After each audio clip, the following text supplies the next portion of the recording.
Hello, my name is Jeff Lehman from the Success Council, and welcome to our free bonus report on funny numbers.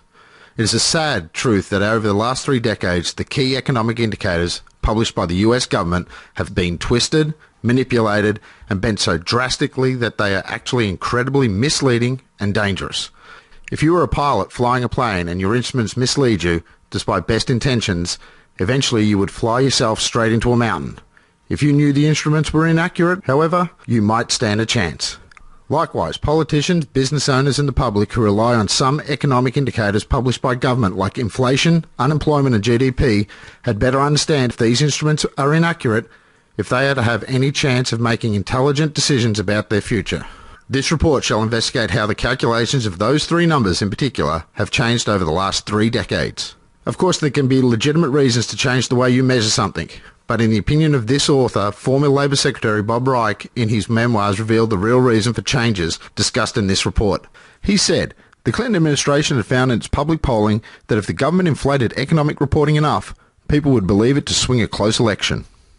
Although Clinton was not the first to figure that out, certainly during his administration the reporting of these crucial statistics changed significantly. In 1994, for example, they decided that if you had been looking for a job for so long that you had given up, you were no longer counted as unemployed. At the time, that change wiped over 5 million unemployed people from the unemployment statistics. As we continue heading into the Great Depression, those numbers grow every year as more and more unemployed people fall off the 12-month cliff and stop being counted. Just think about that method for a minute. If over the course of 12 months, all unemployed people, let's say 1 million people, didn't find work and 1 million new people became unemployed, then common sense dictates that the unemployment rate should double. But under the current system, the unemployment rate does not change. That's because the new unemployed simply replaced the old unemployed in the 12-month cycle.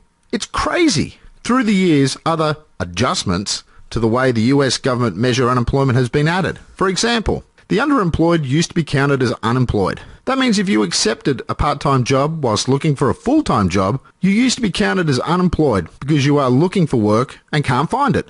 Today, the underemployed have also been removed from this statistic. As you can see in the following chart, U3 and U6 are the 2 numbers published by the Bureau of Labor Statistics, U3 being the one commonly quoted in media. We are told that the unemployment rate was around 9 to 10% in 2011. In fact, if we measure unemployment the same way we did during the Great Depression, we get the blue line.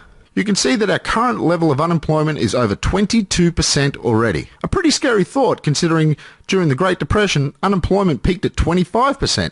But in fact, it is much worse than that. During the Great Depression, the markets were significantly more free than they are today, with much less bureaucracy and therefore fewer bureaucrats. You see, if you had a job, you were far more likely to actually be producing something of value, and therefore increasing the nation's standard of living. Today, that is not the case at all. When it comes to the health of the nation, a job is only of value when it produces something of value. Just because you are paid a wage to do a service does not mean you are employed, from the perspective of the health of the nation. For example, if a presidential candidate's election platform was to end all unemployment within 3 weeks of taking office, it might sound great. But if his plan for achieving the goal was to simply turn off all traffic lights and turn all unemployed people into traffic cops, then certainly he would not be elected. Everyone would see that he has not solved unemployment or created a single real job. While some government jobs do produce something of value, like roads, power lines, and the postal service, most do not. Many government jobs simply shuffle resources around without actually adding value to the resources. In 2009 alone, the Obama administration added 56,000 jobs to the IRS. This entire branch of government produces nothing. Its sole purpose is to shuffle resources around. But the unemployment figures look better because he created 56,000 jobs.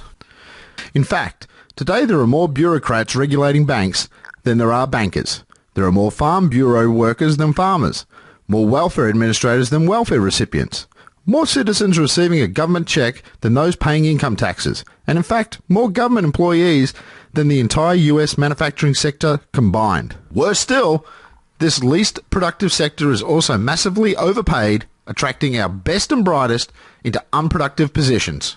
In 2010, The average federal government employee earns 60% more than the average worker in the private sector. Then there are unemployed wage earners in the private sector hired to help people comply with the ever-increasing paperwork, reporting, and legislation that regulates almost every aspect of life. Accountants, bookkeepers, judges, and tax lawyers all hired to keep their clients compliant with the thousands of pages of new tax code and rulings released each year. The HR professionals protecting businesses from running foul of onerous labour laws. The workplace consultants who keep businesses compliant with EPA laws. And so on and so on. The misallocation of labour in the US and indeed the world today is crippling. If you add the misallocated employed to the unemployment figure, you can see we are way beyond the unemployment rate of the Great Depression, by quite a margin.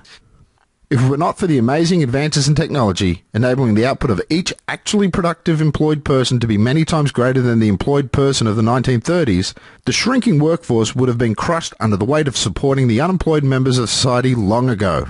Inflation. The idea behind measuring inflation is if we look at a basket of goods and services and determine its cost year after year, we can observe the degree to which the price of those goods and services increases or decreases each year. From that and some simple math, and we can determine if prices rose, say, 3% in the last 12 months. Over the years, a few changes have taken place. First, the goods and services in the basket have changed. Long ago, politicians noticed that the cost of technology-related products dropped very quickly. For example, the first 60-inch flat-screen TV was $10,000 when it was first released, but within 4 years, it was down to $2,500.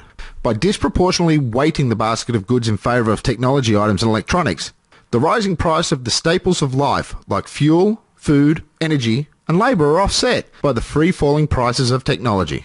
Next, we have hedonics.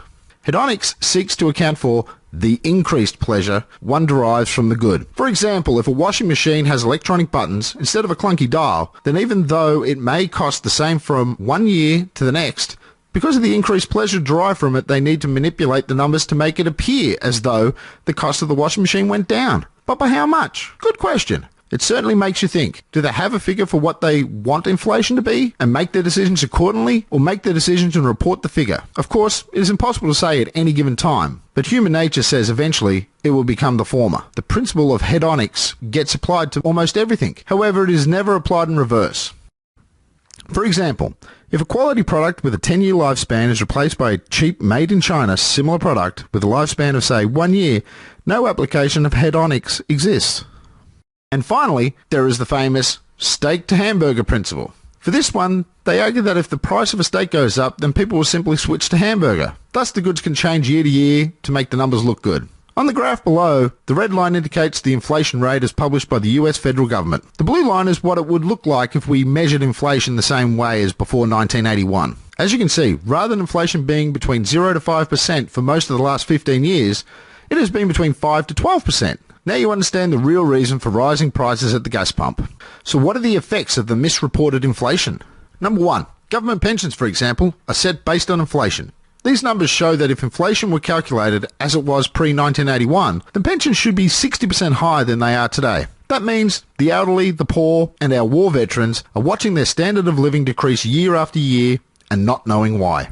Number 2, if you have your money in the bank earning 1% interest and inflation is at 10%, then you know that you are losing 9% of your wealth each year. By manipulating the CPI lower, they hide the cost of leaving your money in a bank, effectively fooling you into doing so. Number 3, as we will discover in the next section, many other statistics published by government are adjusted for inflation. This means that reported levels of poverty, wages, quality of life, and growth are over-optimistic and misleading. GDP. The gross domestic product measures the collective value of all goods and services produced in a country in a given period. GDP is most often used as the yardstick of the nation's economy. The higher it is, the more the economy has grown. If it is negative, we are said to be in a recession. And if negative long enough, we are in a depression. As you can imagine, there are a large number of factors that go into a final figure, and they have changed over the years. But in the interest of keeping this simple, I will limit the scope of this analysis to the application of inflation, CPI, to the GDP. Inflation is important because if we measure the goods and services of a nation in, say, 2010, and then again in 2011, we need to adjust the 2011 figures by offsetting any inflation to usefully compare the figures against 2010. Let's say the 2010 GDP of a nation was $95 billion. and the 2011 GDP was $100 billion. We would look at the inflation rate and see that inflation was, say, 3% for that year. We would then deduct 3% from the $100 billion and get $97 billion. Therefore, the economy has grown by $2 billion on the previous. Hooray! The villagers rejoice.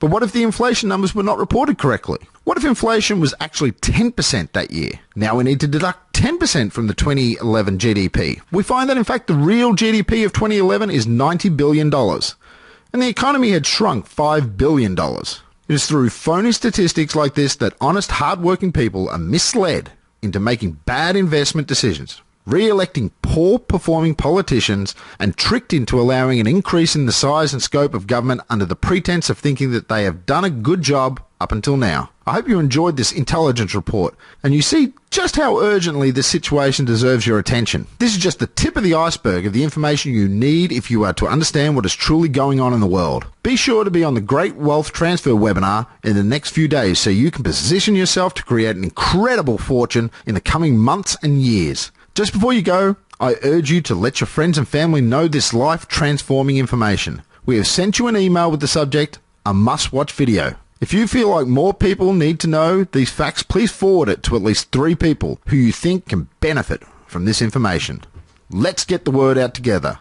I will see you on the webinar.